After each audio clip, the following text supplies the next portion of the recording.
बच्चों अब आइए हम बढ़ते हैं प्रश्न 3 की ओर। चतुर्भुज PQRS यह एक समद्विबाहु समलंब चतुर्भुज है। लेंथ PQ 7 सेंटीमीटर, रेख PM लंब भुजा SR, PM जो है भुजा SR पर लंब है, SM 3 सेंटीमीटर, PM दिया है 4 सेंटीमीटर। समांतर भुजाओं के बीच की दूरी, ये समांतर भुजा PQ और SR है तो इसके बीच की दूरी ये PM ही है जो 4 सेंटीमीटर दी गई है। आपको इस समांतर चतुर्भुज का क्षेत्रफल ज्ञात करना है। साथ ही साथ आपको ये PQ भी दिया गया है 7 सेंटीमीटर, यहाँ लिखा है PQ 7 सेंटीमीटर। अब बच्चों जरा आप ध्यान से देखिए, ये एक समद्विबाहु समलंब चतुर्भुज है। पहले आप ये समझिए कि समद्विबाहु समलंब चतुर्भुज क्या होता है। जिस चतुर्भुज की दो जो असमांतर भुजाएं होती हैं, जैसे ये समांतर भुजाएं हैं वैसे इसको हम असमांतर भुजाएं कहते हैं। ये जो असमांतर भुजाएं हैं ये लंबाई में क्या होती है, समान होती है, मतलब दोनों का माप समान होगा। जैसे आपने समद्विबाहु त्रिभुज सुना है ना, जिस त्रिभुज की दो भुजाएं समान होती हैं उसे समद्विबाहु त्रिभुज कहते हैं। ठीक वैसे ही समद्विबाहु समलंब चतुर्भुज वो समद्विबाहु समलंब चतुर्भुज है जिसमें दो असमांतर भुजाएं की लंबाई समान होती है। तो इसमें एक छोटी सी हम रचना करते हैं। हम इस Q से भी एक लंब SR पर खींचते हैं, एक रचना करते हैं बच्चों। हमने क्या किया, Q से भी एक लंब खींचा,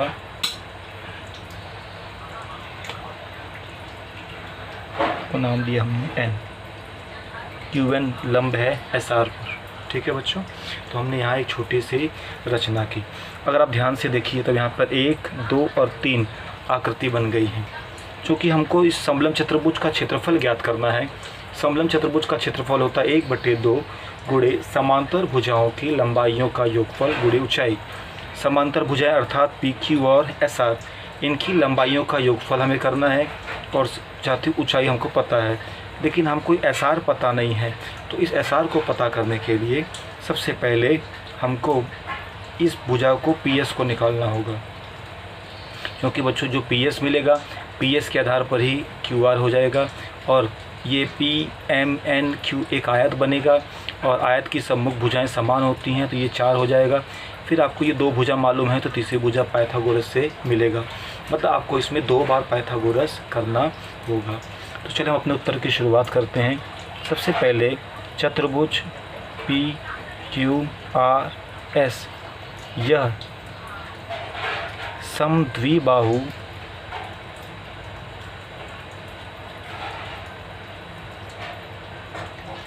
समलंब चतुर्भुज है।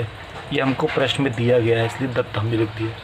समद्विबाहु समलंब चतुर्भुज है इसलिए PS बराबर होगा किसके, QR के।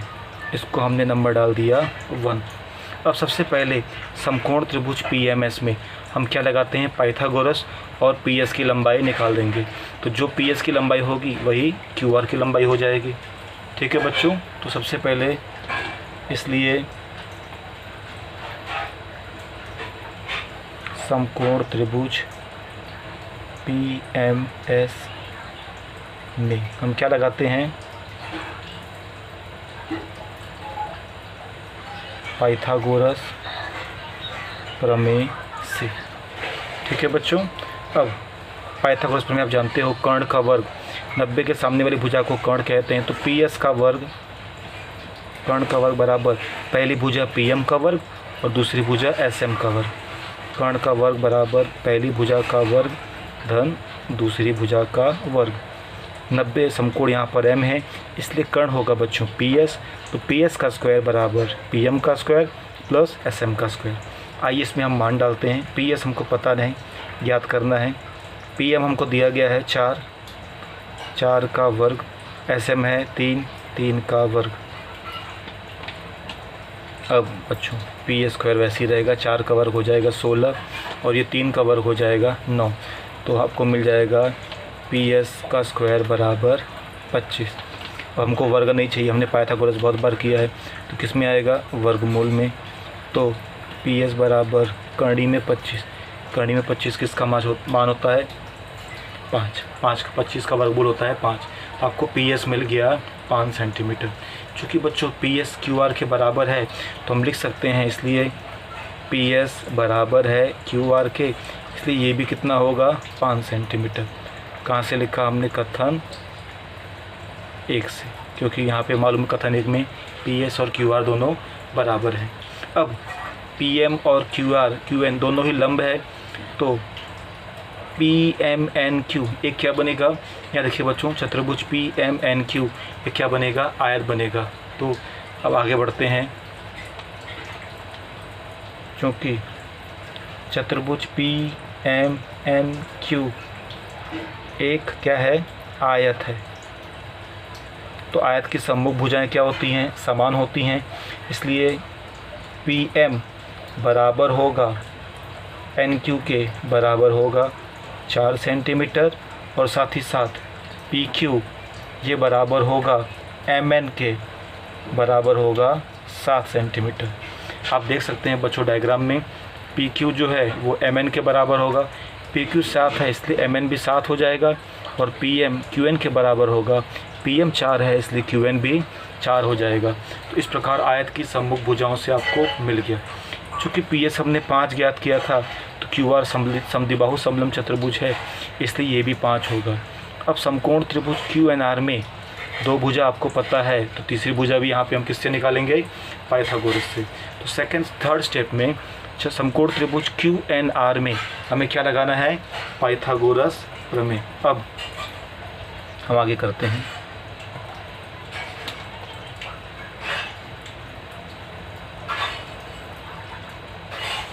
समकोण त्रिभुज क्यू एन आर में क्या हम लगाएंगे,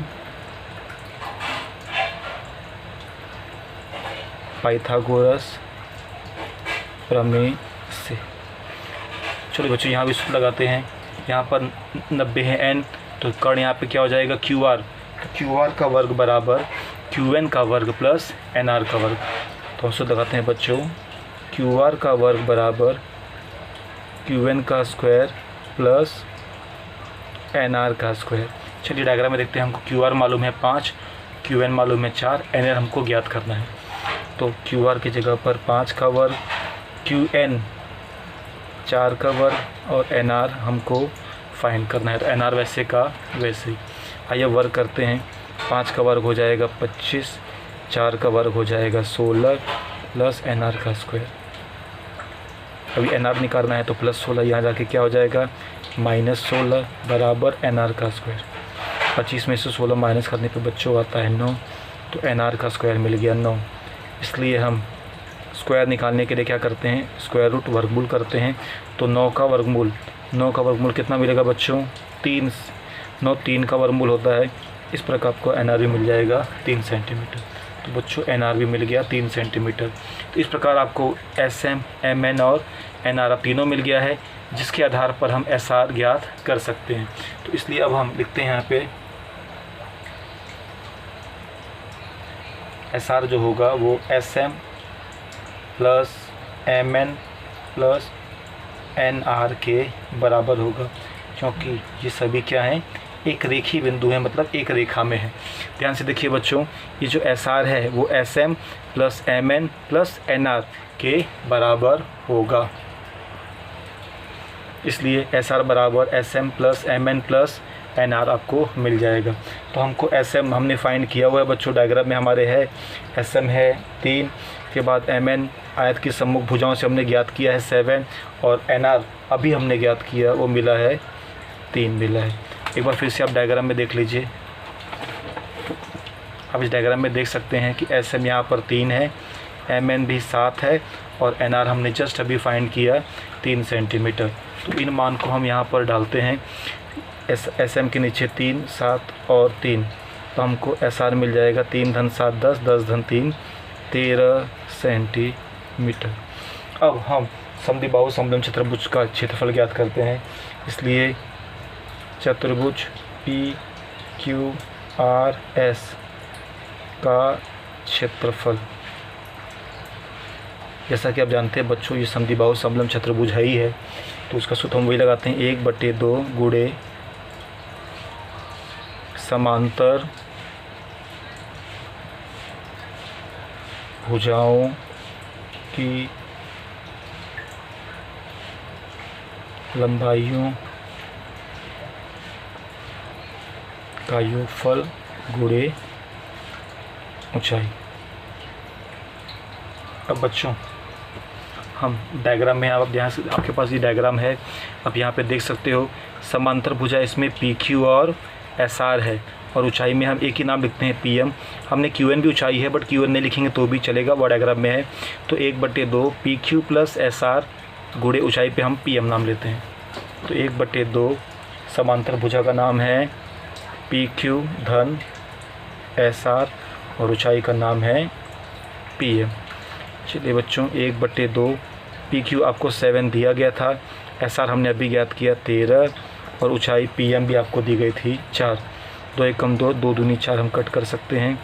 13 धन 7 V1 वैसे ही रहेगा, 13 धन 7 20 हो जाएगा, गुणे 2, 20 एकम 20, 20 दूनी 40, तो 40 वर्ग सेंटीमीटर। बच्चों ये आपको आंसर मिल जाएगा, 40 वर्ग सेंटीमीटर। तो हम लास्ट में फाइनल आंसर लिखेंगे, इसलिए चतुर्भुज PQRS का क्षेत्रफल 40 वर्ग सेमी होगा। तो इस प्रकार बच्चों हमारा सवाल यहाँ पर समाप्त होता है। मैं आपको इसके नोट्स PDF के रूप में दे दूँगा, आप उससे देखकर इसे अपने नोटबुक में लिख लेंगे, और इस प्रकार हमारा 15.3 एक्सरसाइज यहीं पर समाप्त होता है।